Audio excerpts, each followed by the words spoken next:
ఏపీలో YCP TDP రెండు పార్టీలకు చెందిన నాయకులు తమకు పట్టున్న ప్రాంతాల్లో ఎన్నికల హింసకు కారణమయ్యారు.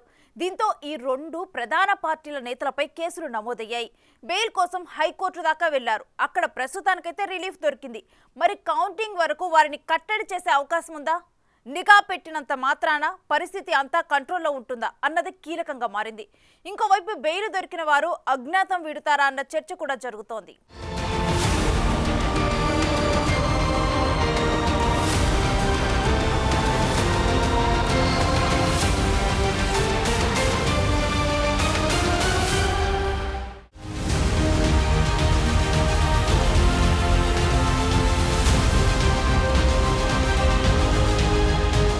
ఏపీలో పోలింగ్, ఆ తరువాతి హింస చుట్టూ కథ చాలా దూరం వెళుతోంది. హింస జరిగిన నియోజకవర్గాల్లో ప్రధాన పార్టీల అభ్యర్థులు, ఇతర నేతలు ఆ చుట్టుపక్కల వెళ్లొద్దని ఆదేశాలిచ్చారు. అటు పోలింగ్ కేంద్రాల్లోకి వెళ్లి ఈవీఎంను ధ్వంసం చేసిన ఇష్యూలో మాచర్ల వైసీపీ అభ్యర్థి, ప్రస్తుత సిట్టింగ్ ఎమ్మెల్యే పిన్నెల్లి రామకృష్ణారెడ్డికి ఊరట లభించింది. షరతులతో కూడిన ముందస్తు బెయిల్ను హైకోర్టు మంజూరు చేసింది. జూన్ 6 వరకు ఆయన్ను అరెస్టు చేయొద్దని పోలీసులను ఆదేశించింది. అయితే పిన్నెల్లి కదలికలను మాత్రం ఎప్పటికప్పుడు పర్యవేక్షించడంతో పాటు నిఘా ఉంచాలని రాష్ట్ర ఎన్నికల ప్రధానాధికారిని హైకోర్టు ఆదేశించింది. అంతేకాదు పిన్నెల్లి వెంట 4 వ్యక్తులకు మించి ఉండకూడదని తేల్చి చెప్పింది. దర్యాప్తునకు ఆటంకం కలిగించడం కానీ, సాక్షులను బెదిరించడం కానీ చేయటానికి వీల్లేదని కోర్టు స్పష్టం చేసింది. జూన్ 6 వరకు ఇచ్చిన ముందస్తు బెయిల్ గడువు సమయంలో ఎలాంటి నేర ఘటనలకు పాల్పడొద్దన్నారు. పాల్వాయి గేట్ పోలింగ్ కేంద్రంలో ఈవీఎం ధ్వంసం ఈ నెల 13న జరగ్గా ఎవరూ గుర్తు తెలియని వ్యక్తులు ఈవీఎం డ్యామేజ్ చేశారని వీఆర్ఓ ఇచ్చిన ఫిర్యాదు ఆధారంగా ఈ నెల 15న పోలీసులు కేసు నమోదు చేశారని పిన్నెల్లి తరపు లాయర్ వాదించారు. ప్రతిపక్షానికి చెందిన నేతలు వీడియోను మార్ఫింగ్ చేసి ఉండొచ్చన్న అనుమానాలు వ్యక్తం చేశారు. మొత్తానికి బెయిల్ వచ్చింది. ఎమ్మెల్యే పిన్నెల్లి రామకృష్ణారెడ్డిపై పోలీసులు 10 సెక్షన్ల కింద కేసులు నమోదు చేశారు. ఐపీసీ, ప్రజా ప్రాతినిధ్య చట్టం, పీడీపీపీ చట్టాల పరిధిలోని 10 సెక్షన్లు పిన్నెల్లిపై నమోదయ్యాయి. ఐపీసీ 143, 147, 448, 427, 353, 452, 120B, ఆర్పీ చట్టం 131, 135 సెక్షన్లతో కేసులు నమోదయ్యాయి. అటు పాల్వాయి గేట్ పోలింగ్ స్టేషన్లో పీఓగా విధులు నిర్వర్తించిన 2 సిబ్బందిని ఎన్నికల సంఘం ఆదేశాలతో సస్పెండ్ చేశారు. ఎమ్మెల్యే పిన్నెల్లి ఈవీఎం పగలగొట్టినా ఫిర్యాదు చేయకపోవటం, వీఆర్ఓ ఫిర్యాదు చేసే వరకు కేసు నమోదు చేయకపోవటం వంటి కారణాలతో వారిని సస్పెండ్ చేశారు.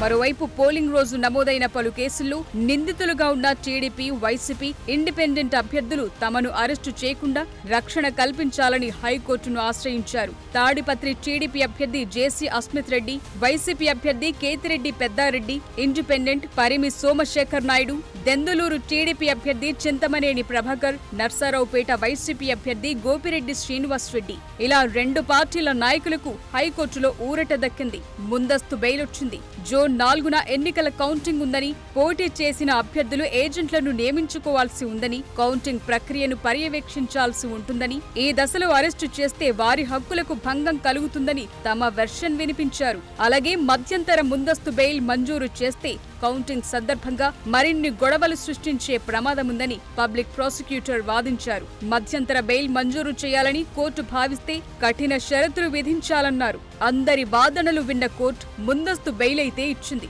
ఇప్పుడు అస్సలు సీన్ ఏంటంటే కౌంటింగ్ రోజు వీరందరినీ కంట్రోల్ చేయటమే అస్సలు టార్గెట్ గా మారింది.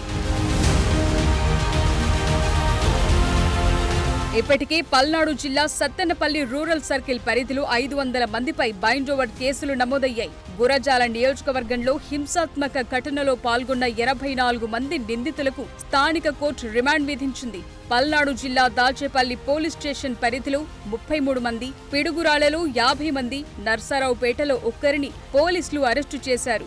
ఏపీ పోలింగ్, ఆ మరుసటి రోజు నుంచి జరిగిన అల్లర్లు, అరాచకాలపై డీజీపీ హరీష్ కుమార్ గుప్తాకు మాజీ మంత్రి దేవినేని ఉమ మరోసారి కంప్లైంట్ ఇచ్చారు.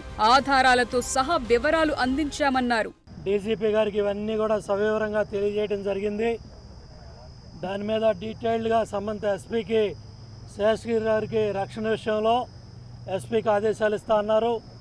అట్లాగే అన్ని కేసులు కూడా ఎక్కడైతే 307 పెట్టలేదో ఎక్కడైతే మిస్ అయిందో, ఎక్కడైనా ఉద్దేశపూర్వకంగా తప్పులు చేసినన్ని కూడా సర్దిద్దుతామని డీజీపీ గారు హామీ ఇవ్వడం జరిగింది. జగన్ రెడ్డి ప్రమాణ స్వీకారం నాడు చెప్పాడు, దేశం అంతా మన కళ్ళే చూస్తుందని. ఉదయం ఎన్నికల అధికారి కూడా అదే చెప్పాడు. అన్ని రాష్ట్రాల ఎలక్షన్ అధికారులు రాష్ట్ర ఎన్నికల అధికారులకు అడుగుతున్నారంట, రాష్ట్రంలో ఏం జరుగుతుంది. ఒక పోటీ చేసిన అభ్యర్థి తెనాల్లో శివకుమార్ ఓటేయడానికి వచ్చిన ఓటర్ని చెంపదెబ్బ కొట్టాడు ఎలక్షన్ బూత్లో ఓటేసే దగ్గర. ఇది దేశం అంతా కూడా ఆంధ్ర రాష్ట్రం కల్లే చూసింది. మళ్ళీ రెండోసారి దేశం అంతా ఈ రాష్ట్రం కల్లే చూసింది.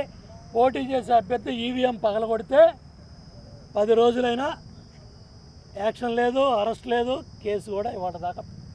అటు కౌంటింగ్ సందర్భంగా తాడిపత్రిలో కట్టుదిట్టమైన భద్రతా ఏర్పాట్లు చేస్తున్నారు. ఎమ్మెల్యే కేతిరెడ్డి పెద్దారెడ్డి, టీడీపీ నేత జేసీ ప్రభాకర్ రెడ్డి నివాస ప్రాంతాలు, మొన్న ఘర్షణ జరిగిన జూనియర్ కాలేజ్, ఫ్లైఓవర్తో పాటు 9 చోట్ల ఏర్పాట్లు చేసిన చెక్ పోస్టులను జిల్లా ఎస్పీ పరిశీలించారు. ఇప్పటికే జేసీ అస్మిత్ రెడ్డి, కేతిరెడ్డి పెద్దారెడ్డి తాడిపత్రిలో ఉండటానికి వీల్లేదని స్పష్టం చేశారు. హైకోర్టు ముందస్తు బెయిల్తో అజ్ఞాతంలో ఉన్న లీడర్లు బయటకొచ్చే అవకాశం ఉన్నట్లు చెప్తున్నారు.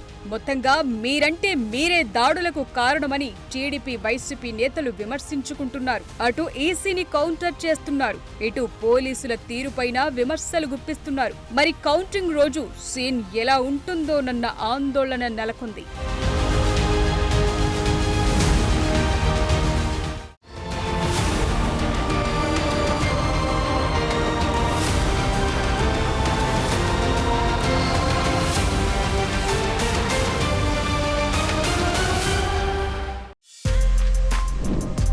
For more videos like this, subscribe Big TV channel.